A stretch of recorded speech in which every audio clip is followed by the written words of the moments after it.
Welcome to Seek Reality with Roberta Grimes. Joyous conversations about what the afterlife evidence and modern science combine to tell us is true about our one reality. You have nothing to fear. You are eternal and you are perfectly loved. Knowing the truth changes everything. Now, here's Roberta. Hello, everyone. This is Roberta Grimes, Seek Reality, and I'm delighted that you're with us today. I love doing this with you. As you know, if you've been together with me for a while, and we've been doing this for a while, we seldom talk with NDE experiencers. In the whole 5 years of Seek Reality, I think we've only talked with 2 or 3. And then we talked with 2 in the fall. Here's the thing. I have spent my life researching what actually happens at and after death. And I was so focused on that and really all pre-1950s stuff that I was worried about, mucking up my views with things that were happening within NDEs. But that was really silly when you think about it, because NDEs are wonderful. What's great about them, to me, is that they prove that consciousness easily survives. They also prove that we are perfectly good. What could be better than that? So last fall we had Barbara Bartolome. She's a prominent speaker and leader in the International Association for Near-Death Studies and the founder and head of the big Santa Barbara chapter of IANS. I've been there a few times. We've also recently hosted Dr. Raymond Moody, and of course he's the one who in 1975 coined the term near-death experiences in his great book, Life After Life. And now he and Lisa Smart are working on something called the University of Heaven as another way to get the word out. So I've decided I've got to broaden my view, and I've invited to be our guest today someone who actually has had an interesting lifetime, and his NDE wasn't even the most interesting part. So our guest today is Peter Anthony. He's an NDE experiencer who often speaks on this and a lot of other topics. He's a producer, an international psychic and paranormal investigator. We'll talk about that. A contributing writer for some spiritual magazines, a numerology life coach. His book about his own experiences is called Keymaster, and it came out a while ago. Peter tells me, though, that interest in the field of NDEs and spirituality and the things he investigates is growing so rapidly that he's busier now in this area than he ever was before. Welcome, Peter. I'm delighted that you're here. Oh, well, thank you so much. And I have to say to your listening audience, thank you for tuning in. Having had so many different shows throughout my career, I'm always, so humbled and at the same time deeply honored to be a part of this and to your listening audience. So I open myself up to you, and we'll talk about whatever you guys want to talk about. Well, fortunately, I don't know, maybe it's fortunately for you, but I don't take questions. And the reason is I always plan carefully what we're teaching people so that the podcasts will be valuable. But everyone, you have the opportunity to ask questions, and Peter will answer those questions later. So don't hesitate if you're in the chat room to ask whatever questions you like. Now, I have a question for you, Peter. You were born in Copenhagen? No, why do people? No. I was born in Dallas, Texas. I don't know why. I don't know why there's. It's in your bio. Are you sure? Yeah, that's where I couldn't have gotten it anywhere else. So I'll show you. I'll show you off air about where I saw it, so you can fix it, because I thought that was kind of an interesting little bio bit. But if that's not who you are, we really better get that changed. Yeah, I don't know where that would have been. No, I was born in Dallas, Texas. I'm actually. For the first time in years, I'm stunned. I'm speechless. I don't even know what to say. But please do. I'll have to. I thought maybe we were related because I'm actually Danish 100%. Kind of a strange thing, but I am. And so it seemed like we were neighbors, but we are still neighbors because I live in Texas too. Oh, good. If Keymaster really reads like a novel, this really happened? Yes. I know many people, say, "Oh my God, this is just wild." But I think that every person in that book is a real person. The main character, obviously, that everyone is fascinated by, his name is Brussels. I could not remember his name. I could tell you everything about this man, but I can tell you this, for those who've had any kind of encounter, especially if it's in the angelic realm, you never remember their name, but you can remember everything that happens around it, including what I call the pause or the slow motion that takes place in life during this encounter. Well, I believe it. One of the reasons I believe it is that yours is not the first story like this that I've heard. Garnet Schulhauser was a very straight-laced guy, and suddenly a bum on the street started talking to him and told him he was his spirit guide. And I didn't believe this for a minute when he first told me this story, but everything that the guy tells us through Garnet is true. And he came out. He literally had to come out to his very straight-laced world as someone who had this experience. He's done 3 books now with his guide. It reminds me a lot of your story, because what happened to you, and we won't give away a lot of it. I mean, this reads like a novel. It's not a long book. I very seldom get to read the whole book when people send me their books. I read this one because I couldn't put it down. I don't know what else I can tell you but that. I was waiting to hear the next thing that would happen to this poor young man. But it's a fascinating story. And it ended when you were, only in your 30s? Even? Yes. Yeah. So imagine you go back to this angelic encounter, which takes place Good Friday, Easter, and you have to preface it by for your audience that I was agnostic. I didn't believe in angels. I didn't believe in God. I didn't believe in Jesus. I mean, I was born and raised Catholic, and by the time I got into my early 20s, I lost all of my family.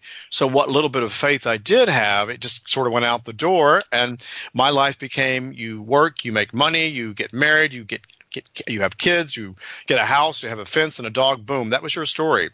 And so it wasn't until this change, this encounter on Good Friday that took place, that was slowly and gradual, that introduced to me a whole new way of thinking. And again, as a young man, I went in kicking and screaming, not believing in anything. And yes. And then obviously by the time all these prophecies that took place began to make me think, oh my God, who is and what is all this that's going on in my life? So I quickly began to understand that I had encountered something way beyond the realm of my understanding. But you seem to have opened to it, but it really, actually, I as I say, it reads like a novel. You could probably do good fiction, because, you build the excitement and there's enough in the scene to put you in it, but not enough to be boring. So you do a good job of it, I thought. Well, this is my first time of writing, and I have to admit to you, I wrote this book on sticky notes. And so I had no idea what I was doing. I would sit down. I had the story to share. I have my office is just full of people come into my office. They look at these sticky notes and my legal pads and envelopes, and everywhere I traveled, hotel notepads, and that's how I wrote this book. I wrote from my heart, and then I sent it to an editor, and she was stunned that I had this storyline from start to finish without any writing classes, any experience. Few people can do what you did, which is why I think it may have been partly channeled. That's very common, much more common than people realize. But let's talk. What I want to do is talk about not so much your NDE. Oh, we'll talk about that too. But sure. Your life has just been so interesting. You started out wanting to be a Hollywood makeup artist. Well, I actually became a Hollywood makeup artist. I was studying to become a special effects makeup artist because I was very gifted as an artist. I could paint, I could sculpt, I could build, I could wood carve, I could do caricatures. I could do it all. And, and also I got an art scholarship. So this was my calling. Back in the 80s, movies like Aliens and Terminator and that kind of makeup. Okay. Yes, I was going in to make monsters. And so in order for me to get into the union, I took a job with CBS reluctantly, and so I went down the road of working with Dan Rather and Diane Sawyer when she was there at CBS, and I became a freelance image consultant from CBS, and that just opened up a whole avenue of, VIPs and celebrities. And obviously one of the reasons why I didn't want to take the job was because I was going to be working in the political arena, and I do not like politics. So there I was. Yes. So interesting looking back at it, it was perfect.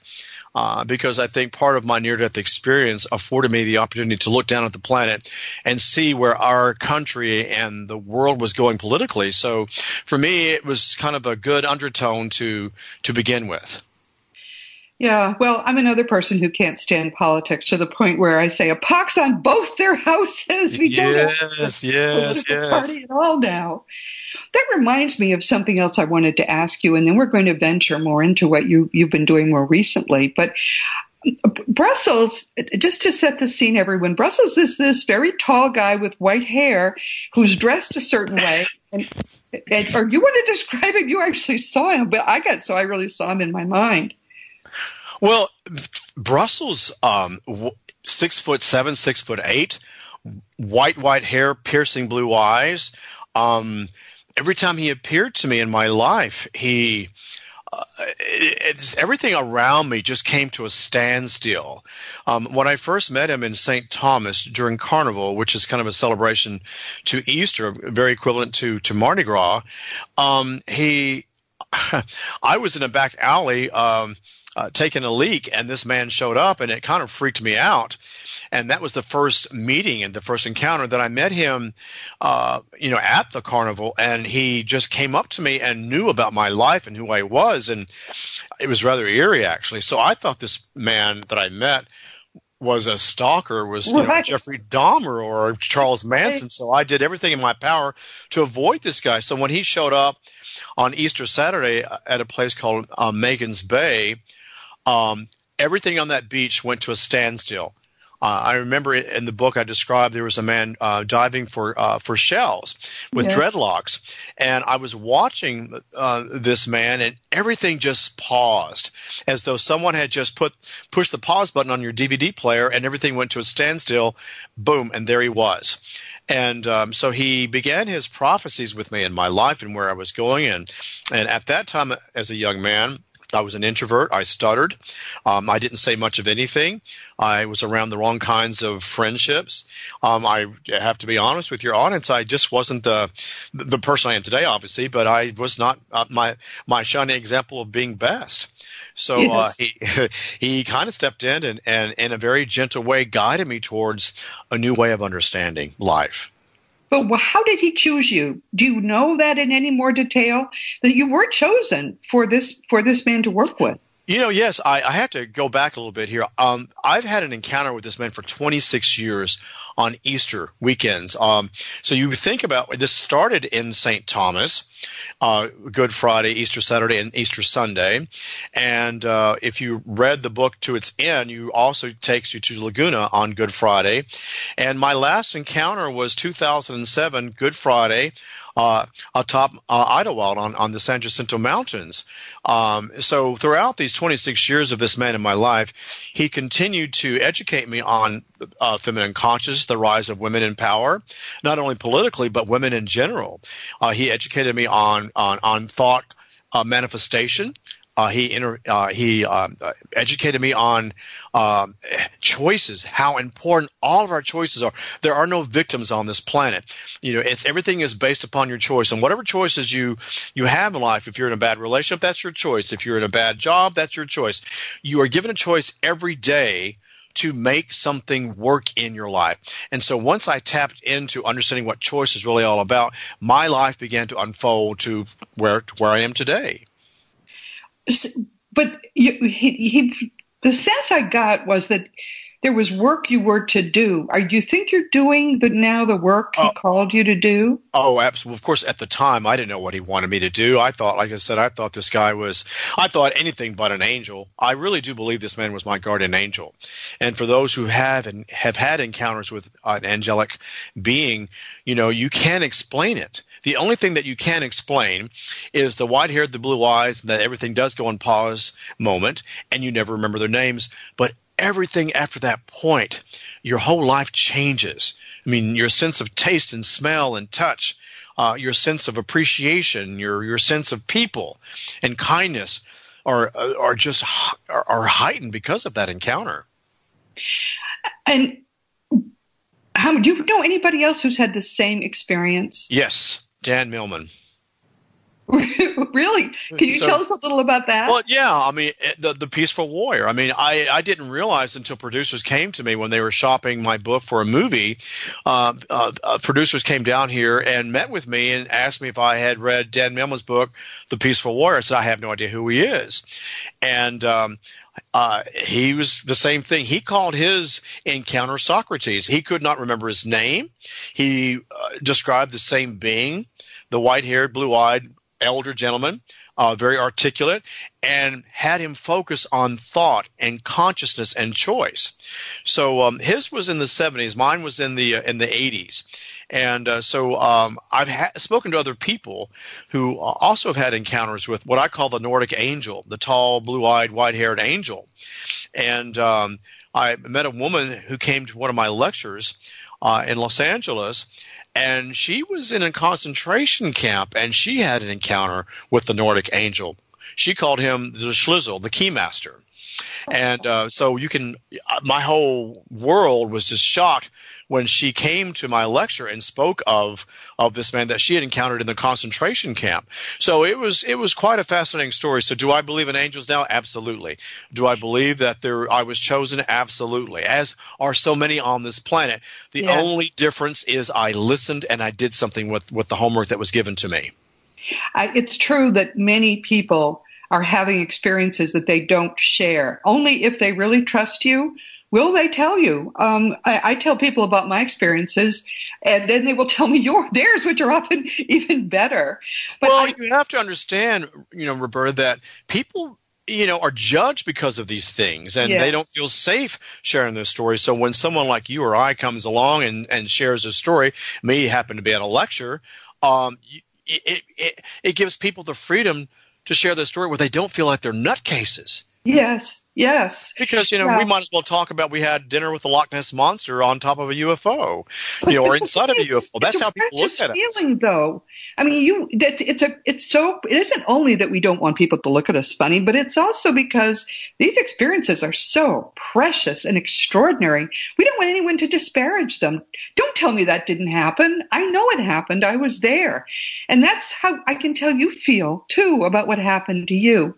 You're out about it because... Well, I am now. I mean, I didn't come out until 2007. You have to understand, I was with CBS News Division in a very high-profile career, working with very high-profile people, and my career began to rise, as you read in that book, and I couldn't share what was going on. You don't talk about your near-death experience, and then you don't add the angel encounter, and you don't add, obviously there was a stalker that was following me. There was so much in my world that I couldn't share, so I kind of was isolated, and I got caught.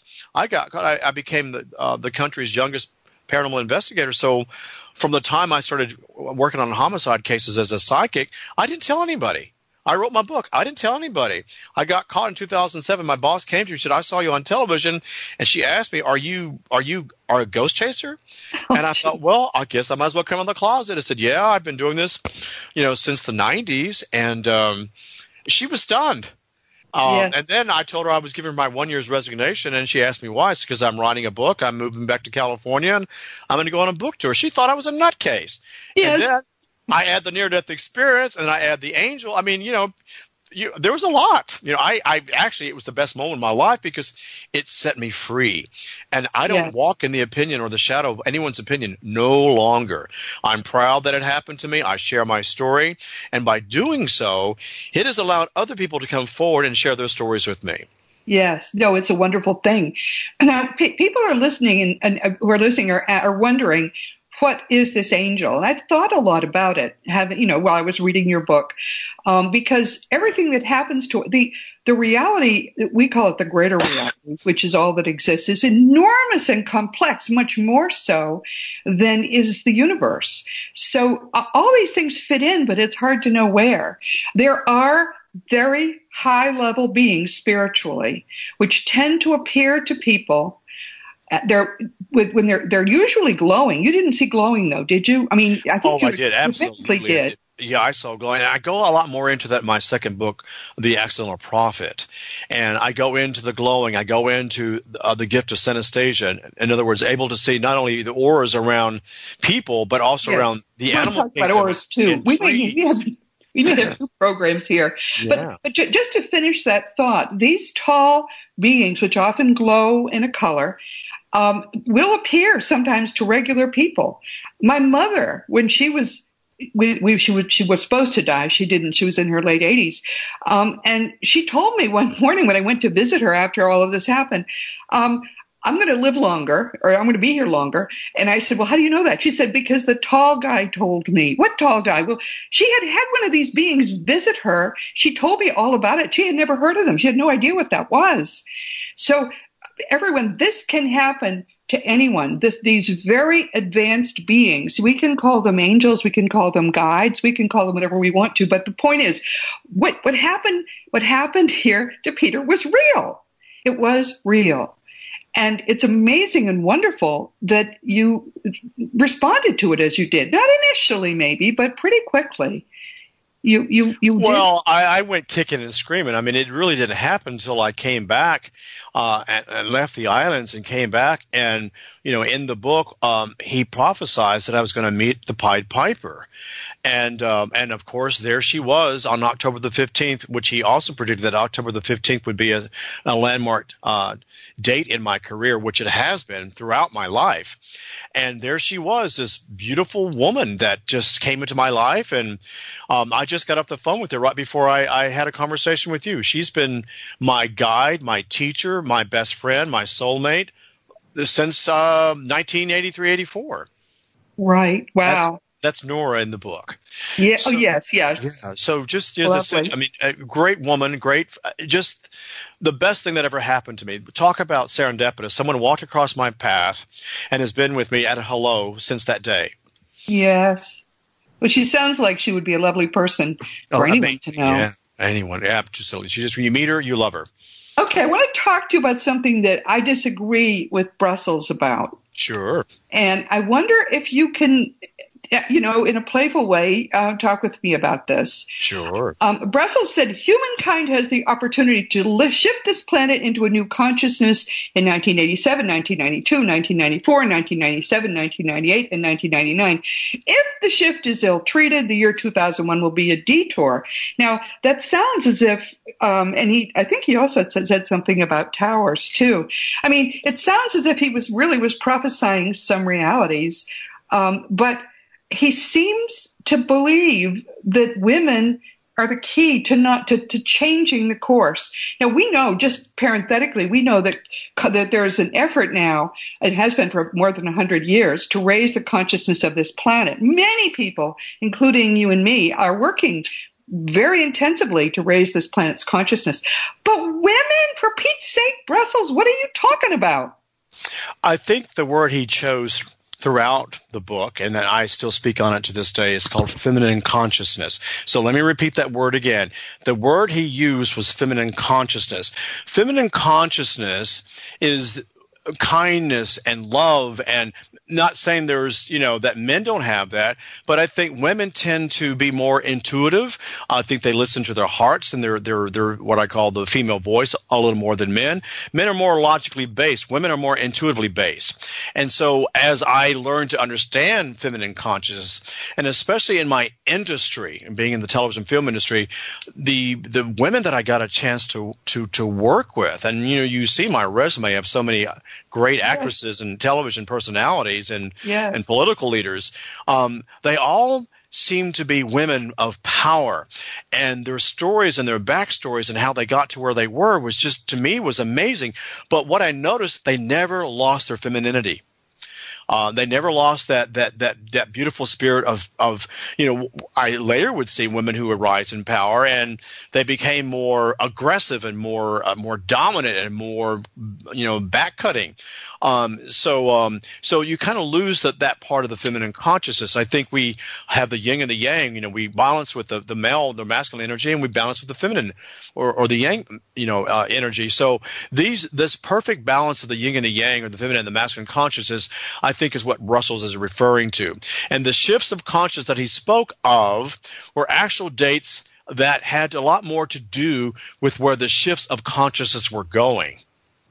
So we could do a whole 3-hour show on and do doculogs. Why don't we plan to do another one, and we'll talk about that, because the raising of the consciousness of the planet is extremely important. I've been given to know what will happen if we don't manage to get it done. So it's pretty alarming. Well, here's just a backstory real quick here. Okay. Look at where women are. Women showed up in this particular midterm election to make a difference. 60% more women voted this time around and made a shift in consciousness. And look how many women, are now in Congress and also in the Senate. So that should be a hint to where we're going. So go ahead. Well, I have a question. Sure. I am always male. In every lifetime that I know anything about, and probably I'm told in all of them, I've always been male. I needed to be a woman in this lifetime. I remember at the age of 0 when I discovered that I was missing something important, and you're not supposed to even form memories then, but it was so important to me that I was missing the most important part of the body that I remember it to this day. So I'm fine with being a woman, but I'm looking forward to going back to being normal. Where do I fit in then? A lot of people are in a different gender body just for this lifetime because it was part of what they needed to be doing in this lifetime. Some people were always women and they're male this time. Well, how do we fit in? Do you have any idea? Well, I think, the theory of reincarnation, what I learned from Brussels in my studies, especially, Dr. Moody, I think the perfection of soul is why we are here. So an example as a writer, when I did past life regressions, I discovered that I was a very successful writer, but I was an alcoholic. And so consequently, I never completed my success as a writer. And so, when you see this in your past life regressions, you're going, no wonder when I would sit down and wrote this book. This is first draft. I handed this over to an editor, and she was stunned by what I had turned into her. So it goes back to that spiritual DNA. That thread never changes from lifetime to lifetime. What we come back here to do is to balance out what we did not do in the last lifetime and the last lifetime before that, and so on and so on. And so in this lifetime, I use the disease of alcoholism. So maybe in this lifetime, you're to get sober. Or maybe in this lifetime, you are to break the cycle of being in abusive relationships. Or maybe in this lifetime, like myself, I'm here to be a successful writer. So everything's about perfecting the soul and using our God-given talents, our gifts, as it were, to do something in this lifetime with it. For me, it was that I just needed to be a woman doing this work because they'll take what I'm doing. I'm sorry? Are you Aries or Leo or Sag? Leo. Okay, got it. No, I mean, it's to me, I don't feel as you do about women in power, because I see women in power and I think that it doesn't work very well because they become the most negative. They become catty. Think about it. I mean, they become. Well, I'm going to. It's like fourth grade never ended for them. Reality. On my end of the reality, what I have seen of women in film who've come together, what I've seen in politics, women who've come together. Yes, I get that in the office place. I've seen that. I'm working in the newsroom. I've seen that in working in advertising agencies. I've seen that in media. I've seen the rise for power, as I said, by the 90s. I saw women basically stepping on other women. And, so yes, I see that. But as a whole, when you think of the consciousness, women will think twice before they go to war, especially if they have kids. Women, as I said, operate predominantly from an intuitive level, where men will basically go back to the left brain based on the laws of logic, of methodical and practical. Where I think a woman, when she gets a hunch about something, she's gonna pay attention. So a general statement there. I don't want to get into the rise and fall of women in power and not in power, but what I've seen in my side of the fence in my career, I've seen a lot more women step up and do things and to help other women. And I mean, I understand. I obviously have known a lot of women and have, some of them have been wonderful people. I'm bothered now by the fact, though, that the women who are in power at the moment are seem to want to put men down. To me, that's not how you raise the consciousness of the planet. No. But yes, I know what I'm saying. I'm agreeing with that. It just bothers me so much to see that. And again, it goes back to what I said earlier. We need to understand, in order to elevate consciousness. I for some reason the AA community comes to me just in droves, and I'm not an alcoholic. I don't do drugs or any of that stuff, but I do share their fourth and eighth step, and that means to do an inventory. And I think in order for us to really understand where we are in life, we have to do a thorough inventory of our own lives, our own choices, our own actions, where we shine and where we didn't shine, and make amends to ourselves about those things. And what I'm seeing with power, we go into power. I think power basically corrupts. And I think if you have a good, solid soul and you have, are kind, I think people who have a good backdrop of kindness in their spirit, they remain kind. It doesn't mean that they give up. It doesn't mean that they don't shine. It just means that I think kind people, it's not that they finish last. I think we don't see enough kindness on the planet because we're so stimulated by the negative women, the negative men, especially in politics. Yeah, it's become toxic. That's right. It really has. But I can tell you in my own life what I've seen with vets, with paramedics, with teachers, with social workers, with celebrities, female directors, female producers. So for me, it was wow, maybe he had a point here. Maybe there is a rise in feminine consciousness, and maybe women will take the reign of the wheel, if you will, and do something different. I mean, what do we have to lose here? We've had men doing it for century after century after century. Why not give a female president a chance to kind of change the history a little bit? I don't know whether we should be choosing. I just don't know. Yeah. It just strikes me that there's tremendous amount of negativity coming at the moment from feminists. I mean, I'm a member of the first feminist generation. It was, we did have to fight hard and we did win, but it wasn't to knock men down, and that seems to be the goal now. I don't understand. Well, I think that's media that brings it out. So let's not be seduced by the media and how they represent women, because again, as I said, I see so many powerful women behind the scenes that are doing such great things. And, and also I have a client base too. I do numerology and astrology, and the women that come to me, the CEOs, the head of advertising companies, the politicians that come to me, the tons of women in film that come to me, producers, writing, casting directors. I can actually say for the first time in my history, I'm seeing something shift, and I'm very proud to be a man to say, you know what, I'd love to see a woman do something great on this planet. And if that's the speakership, or if that's the president, or if that's a world leader, I salute that part and welcome it, because I think we need a change here.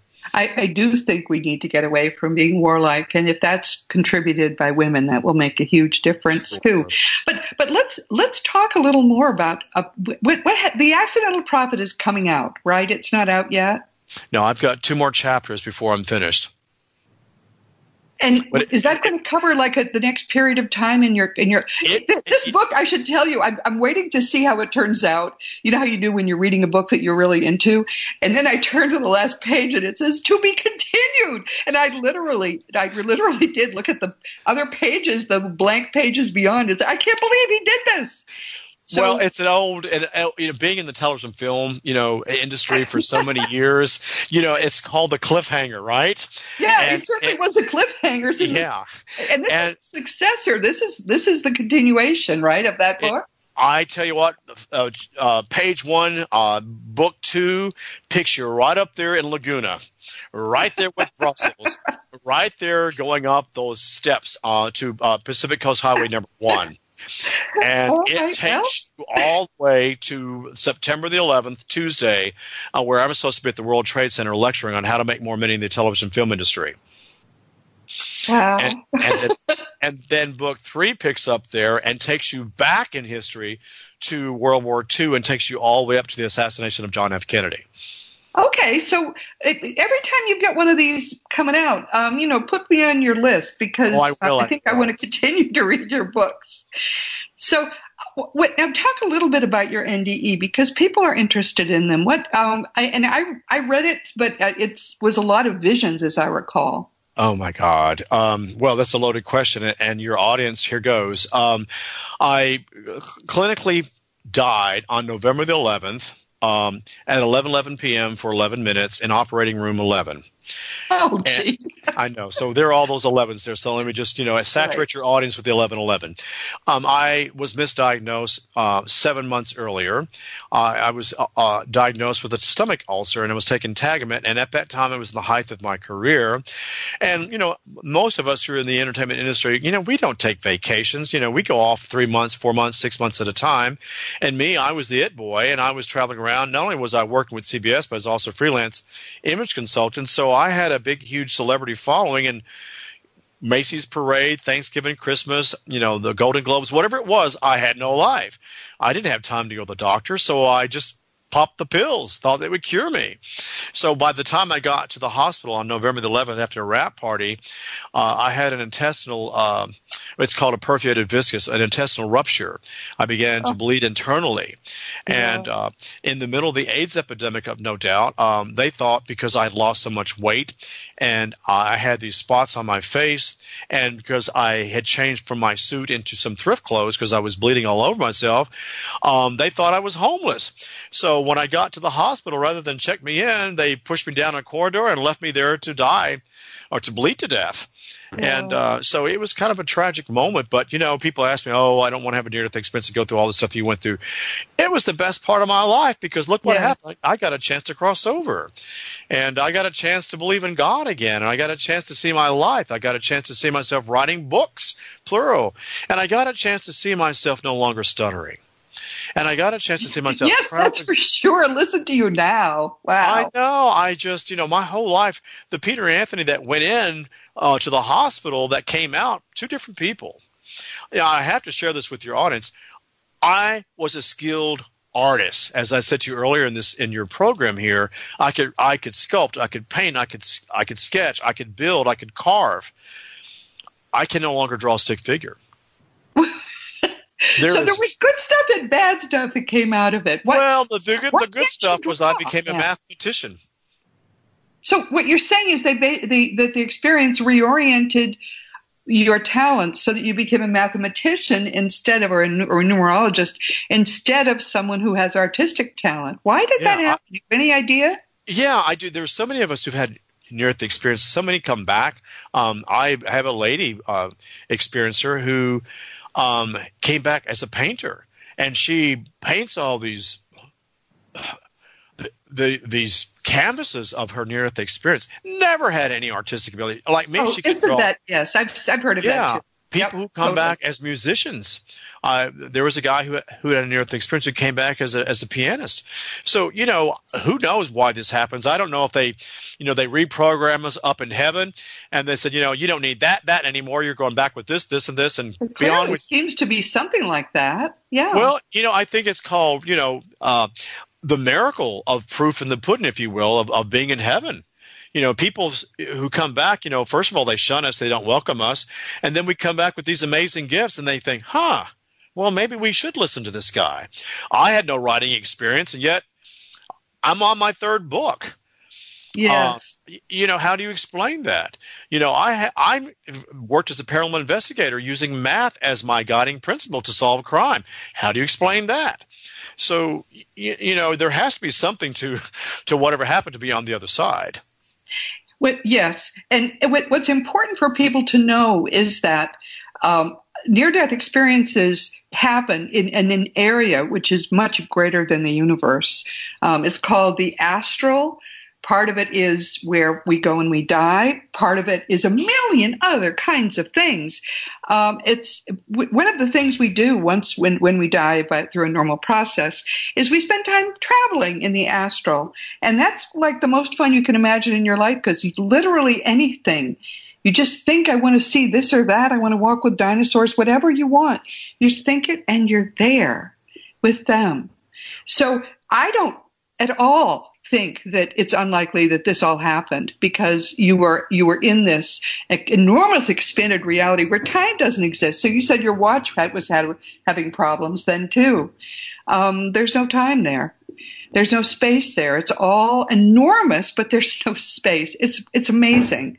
Well, you're in the now moment. You are so completely immersed in the now. Right. And for me, right. When I was crossing over, I downloaded the collective intelligence. So imagine the mind of Darwin and Einstein and Tesla. Imagine the mind of your high school English teacher, or any great person that you think is far superior in terms of intelligence. Imagine that going into your mind and you getting every bit of it.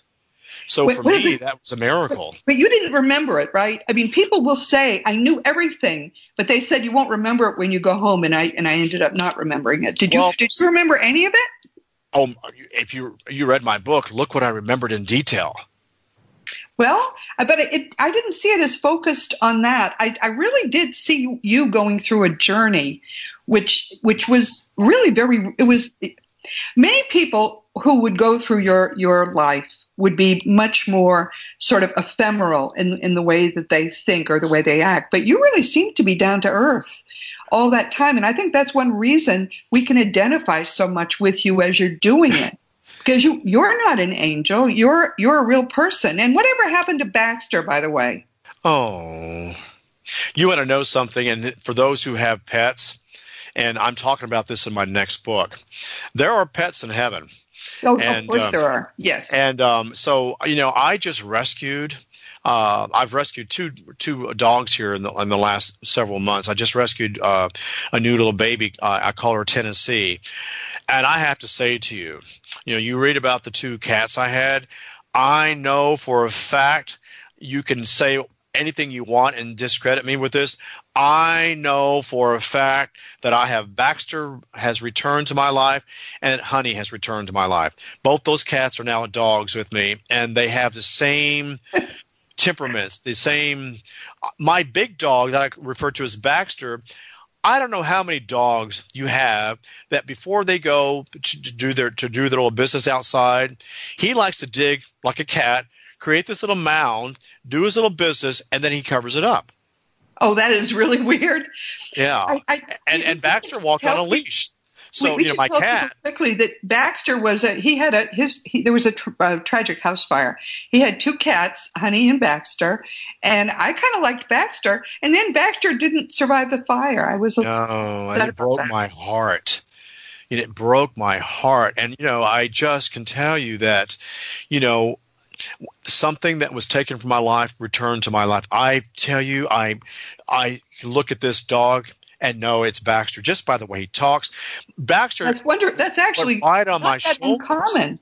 People need to know that can happen. If you love an animal, they will sometimes come back to you. Usually as the same species, but maybe not always. Yeah, have you seen A Dog's Purpose? You need to watch that movie and see what happens. And this brilliant little movie about a dog that reincarnates and keeps trying to find its original owner. Well, I think that's what happened to me. Yes, yeah. I've heard about that one. This is a very interesting to me. We have a lot more to talk about, so we'll arrange. Each time a new book comes out, just let me know, and we'll talk about some of the rest of this stuff. But what do you want people to take away who read your book, who hear you talk? What do you want them to take away?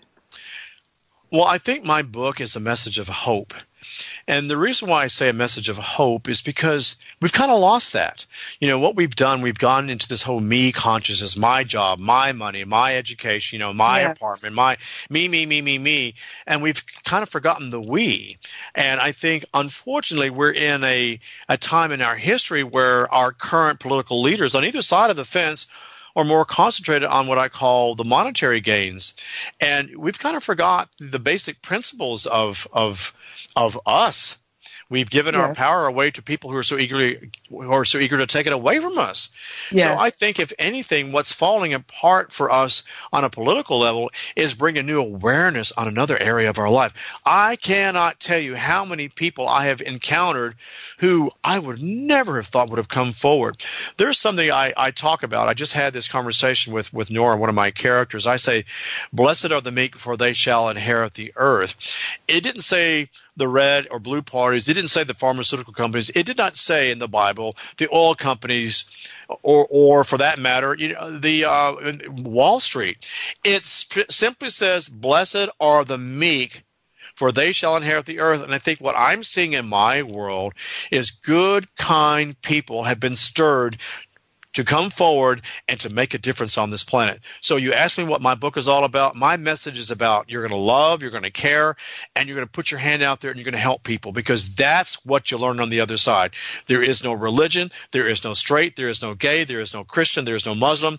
There is the spirit of love, the essence of love, and that is what you're taught on the other side. You come back to live life, to know that this moment in your life is a gift. Every moment of your life, the breath of life, is a gift. And I have learned to worship, to understand, to value, to play gratitude to every moment of my life. You have to understand, folks, I couldn't see. I went blind. I was in a wheelchair. I was 89 pounds, and they couldn't cure me and gave me 3 months to live. And here I am talking to Roberta. So you know what? Listen to your heart and listen to your inner truth. That's what this book teaches you. And what's your website? theaccidentalprophet.com. Okay, great. Perfect. I'm so sorry. We will do this again, though, but we've come to the end of our time. And everyone, this has been Roberta Grimes, Seek Reality, and I'm so glad you could be with us today. Please never forget that you are a powerful, eternal being. You never began, you never will end. And when you really understand everything that means, it's going to change everything in your life for the better. Next week, our guest is going to be our wonderful friend, Sandra Champlain. She began her career, believe it or not, as a skeptic. She just wanted to know what happened to her father. Could he still possibly be alive? But she didn't believe in it. And then she didn't just read, talk to mediums, read things. She taught herself, and she took classes to become several different kinds of medium. And she investigated other phenomena with herself at the center. She learned how to do all of this, and she came to understand that indeed, of course, we are eternal. We know that's true. So then she wrote We Don't Die. And then she began the We Don't Die podcast series, and many people who listen to Seek Reality love what Sandra does, and they also listen to We Don't Die. We compare notes sometimes about what we're doing next.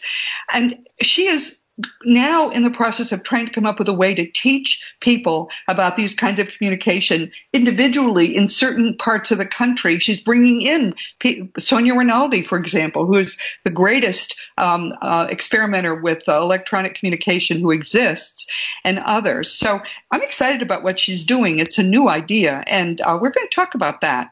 Now, today, our guest has been the fascinating Peter Anthony. We're going to talk with him some more, because there's a lot more that I haven't even shared with you. We didn't have time.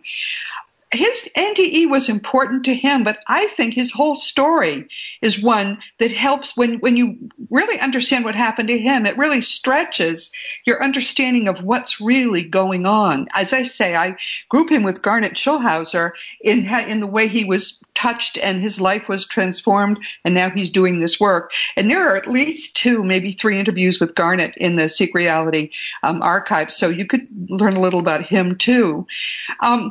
I didn't want for a long time to talk with NDEers because the dead keep telling us it's a one-way trip. You don't come back from death.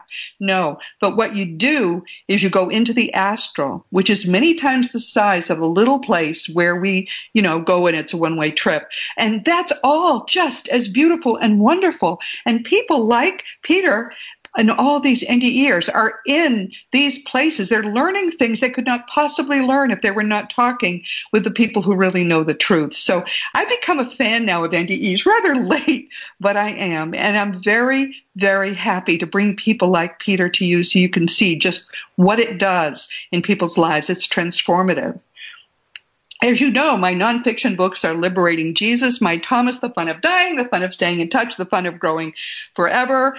The Fun of Living Together, and a couple of children's books, the first of which is The Fun of Meeting Jesus. My next adult fun book is going to be The Fun of Loving Jesus, and I'm going to be talking about that in a couple of weeks. All of my books are available, of course, except the children's books, as ebooks. And if you want to ever talk to me about my books or about anything at all, you can always reach me through robertagrimes.com. Just go to the contact block there and send me an email. If you don't get an email within a couple of weeks, because sometimes it takes that long for me to finish doing them, just send me another one. It means that you didn't give me your right email address. I answer every email. Past episodes of Seek Reality are available on webtalkradio.net and iTunes and iHeart and in a bunch of other places. Just to understand that I want to teach you to know all the things you're going to know so you can make the most of this lifetime.